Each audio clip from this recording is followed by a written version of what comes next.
Here we go again. Let's get this show started. Today we're going to talk about Keefy D, man. Come on, bro. You already knew that was going to happen.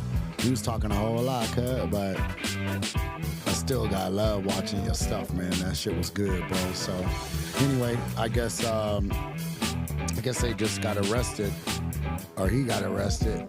Remember, I'm like a 30-watt light bulb that flickers, so if I slur or do weird stuff, anybody that know me, that's just know how I am. So we're going to get the show started with the Budology News. Please go to YouTube and subscribe to Budology News, of course, and let's see what I put together in such a limited time of Keefy D. Let's go. So I think I'll start the first one off. If y'all don't know, that's Tupac. That's Keefy D. That's the car they got smoked in. I thought the dude was alive, to be honest with you, but apparently not, man. So it is what it is. So let's get back over and see what they're talking about over here. I know y'all can see my system. I'm slightly retarded, but bear with me. In Joey Jackson, Camila Bernal, thank you so much for that. Breaking news just into CNN. Las Vegas police have arrested a suspect in connection with the 1996 drive-by shooting death of legendary rapper Tupac Shakur. CNN's Camila Bernal joins us live right now, along with CNN legal analyst Joey Jackson. So first to you, Camila, what are we learning about this arrest? Hey, Boris. Sources telling CNN that they have arrested Dwayne Keith Davis, also known as Keefy D. He was arrested this morning, according to sources, in connection with the killing of Tupac Shakur. Now, we do know that in July, the Las Vegas Metro Police Department served a search warrant on Davis's wife's home, and what they were looking for was any evidence linking to this crime. They were looking for anything that could show motive as to the killing of Tupac Shakur. And specifically, we know that in this search warrant, police were able to obtain multiple tablets, an iPhone. They took 5 computers, USB drives, photographs. Damn. So we know that they have been looking into this case and have been investigating this case since it happened in 1996. At the moment, we do not know what Davis has been charged with. We are expecting a press conference later on today to get details from authorities. But again, this is something that happened in 1996, and police have been looking into for years now. Dwayne Keith Davis, he had described himself as one of the only witnesses to this shooting. If you recall, Tupac Shakur was in a car. They were at a boxing match at the MGM Grand in Las Vegas. They were in a car, and all of a sudden there was another car that pulled next to them, and the shooting began. It's unclear exactly who shot Tupac, but again, this is a huge development in this case years later, as we now know that there is someone arrested in connection to this case. Homeboy, you better shut Joey, to you, it's been nearly 3 decades since Tupac was shot and killed. This is a surprising development, to say the least. What's your reaction? Yeah, so Boris, significant and surprising development without question, but I think that what we have to understand is in murder cases, there is no statute of limitations. It's quite common that you have law enforcement throughout this country that continue to operate in a cold case capacity, continue to follow leads, and decades later, sometimes they come to a conclusion. Obviously, in any arrest here, right, anyone's presumed innocent till proven guilty, but police have been working this case. And in fact, they are giving the indication that is police that potentially this person was quite involved. Now remember, right, in the event that there's a pull-up shooting, and indications are it happened from the back seat of that white Cadillac 27 years ago in September, but, you know, in the event that you aided, abetted, assisted, or acted in concert, you need not even be the person who pulled the trigger. There are some indications from the person that they have in custody now that it was his nephew who was in the back seat. Again, all allegations. His nephew, of course, who is now dead. But his nephew denied that he was involved at all. And of course, the giving up of his nephew, the person in custody now, is in connection with another case where he was questioned.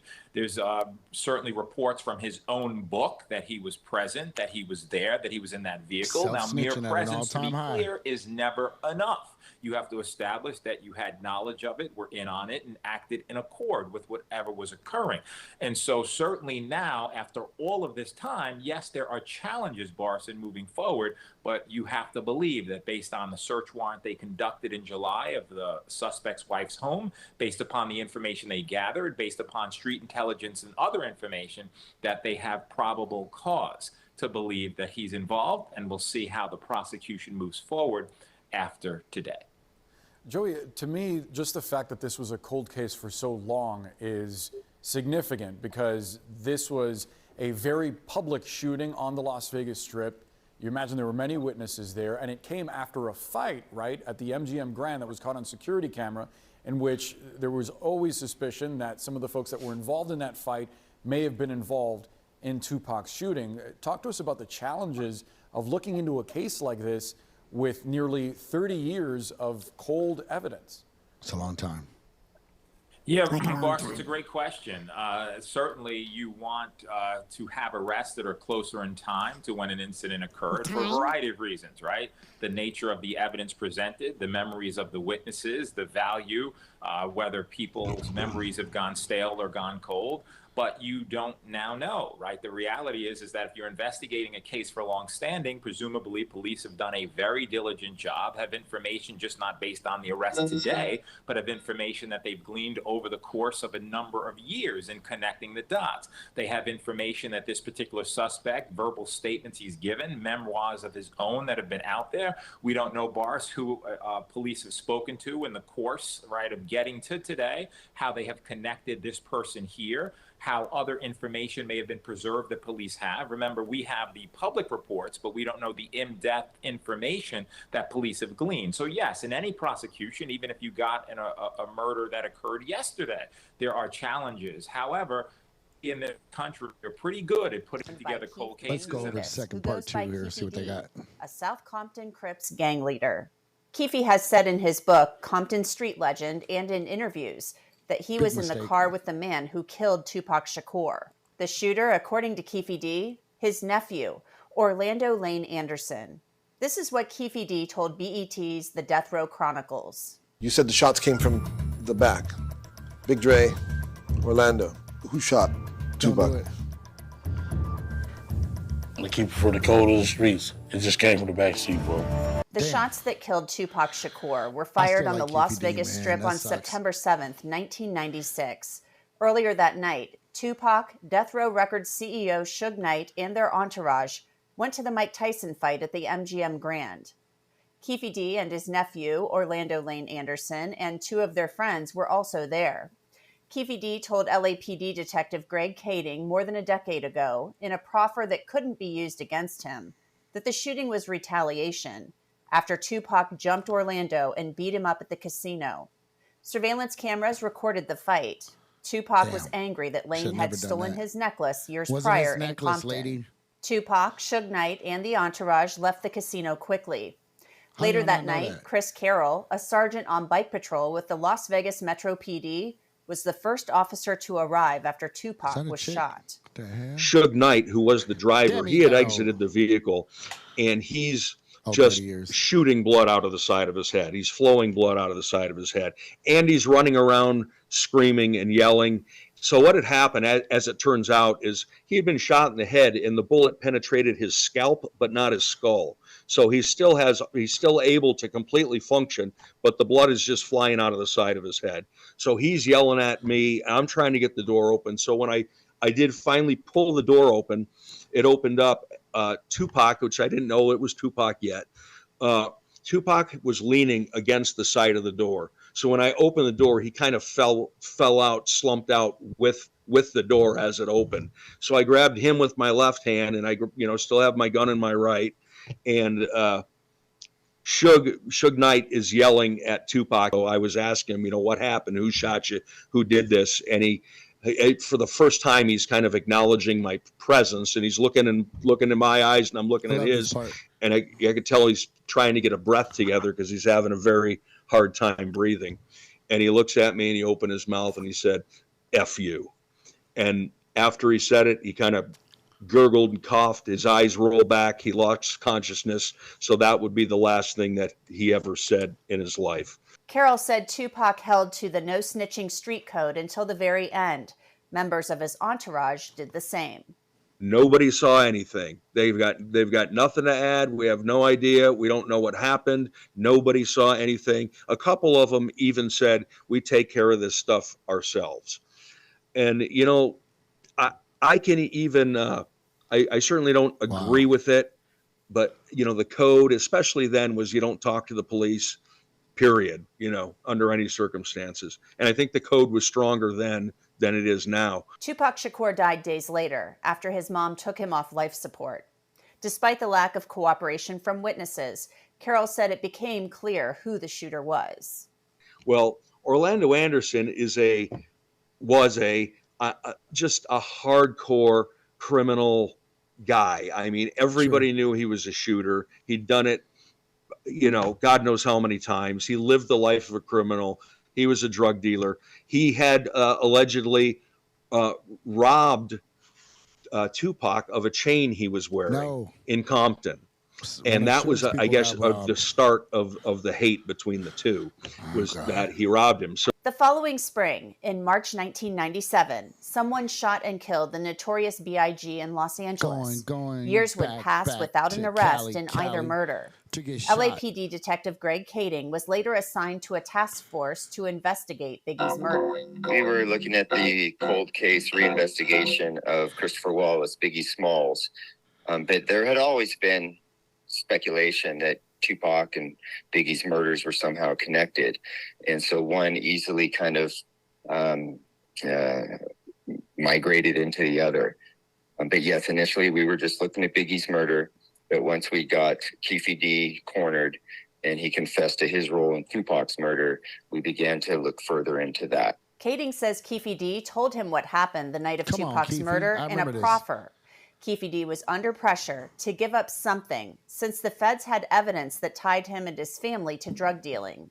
Orlando Anderson couldn't be prosecuted because he was murdered a year after killing Tupac Shakur. When Keefy confessed, he implicated the other co-conspirators. And although his nephew, the shooter, Orlando Anderson, was dead, and DeAndre Smith, the other individual in the backseat of the Cadillac, which was the assailant vehicle, he was dead. But the driver, Terrence Brown, was still alive, as was a guy named Eric Martin. They call him Zip. He was a New York drug kingpin. And he was still alive, and he had provided the gun to Keefy D to use that night. He was still alive. So what our strategy is to get Keefy D signed up as a informant, and then use him to try to make headway into those other individuals. So that was our strategy, was to use Keefy D as a law enforcement tool, essentially, in order to try to get the other people to make incriminating statements. Kading said the co-conspirators didn't give anything up to Keefy D. Fast forward to 2018, 3 years after filmmaker Mike Dorsey and Kading produced Murder Rap inside the Biggie and Tupac murders.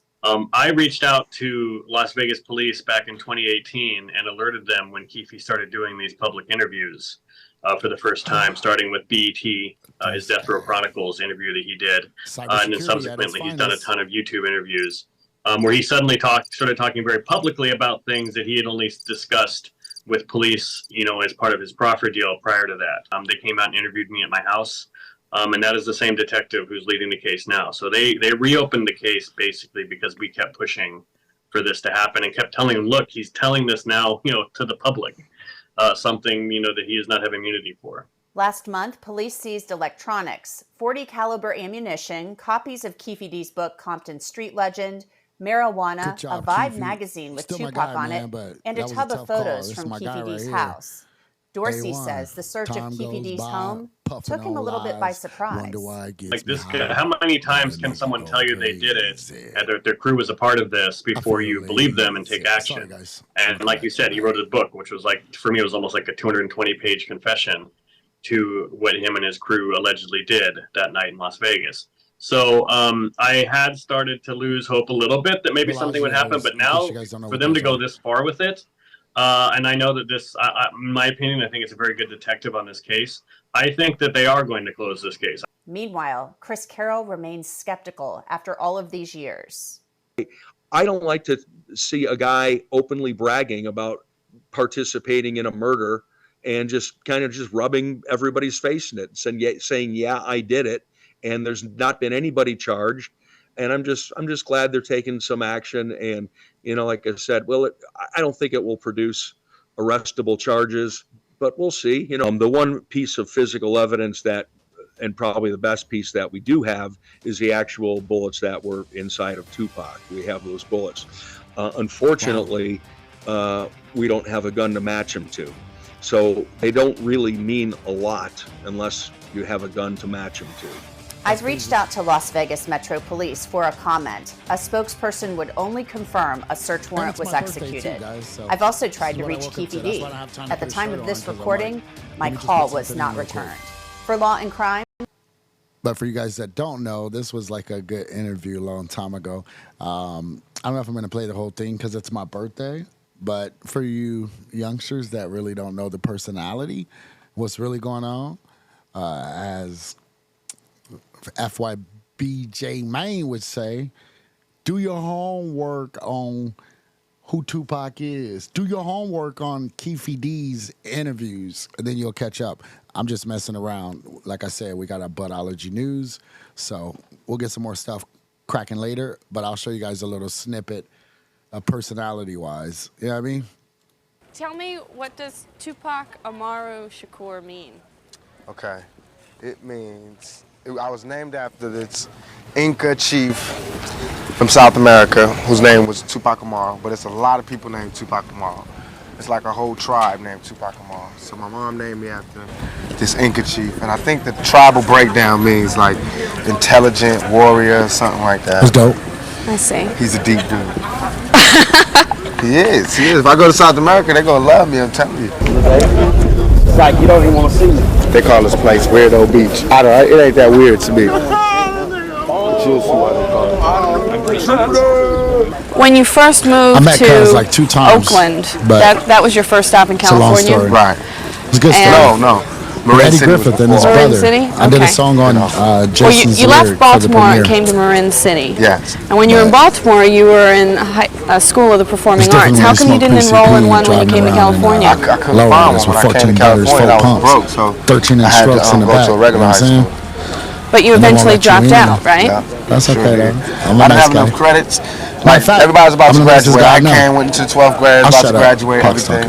Right before I was about to graduate, they was like, you got to come back next year and get a health credit and a physical education credit. And I was like, oh, hell no. I had just barely made it out with money coming to school and lunch money and all that. I said, I got to get paid. I got to find a way to make a living. So I dropped out knowing that I would have graduated. It wasn't no big thing.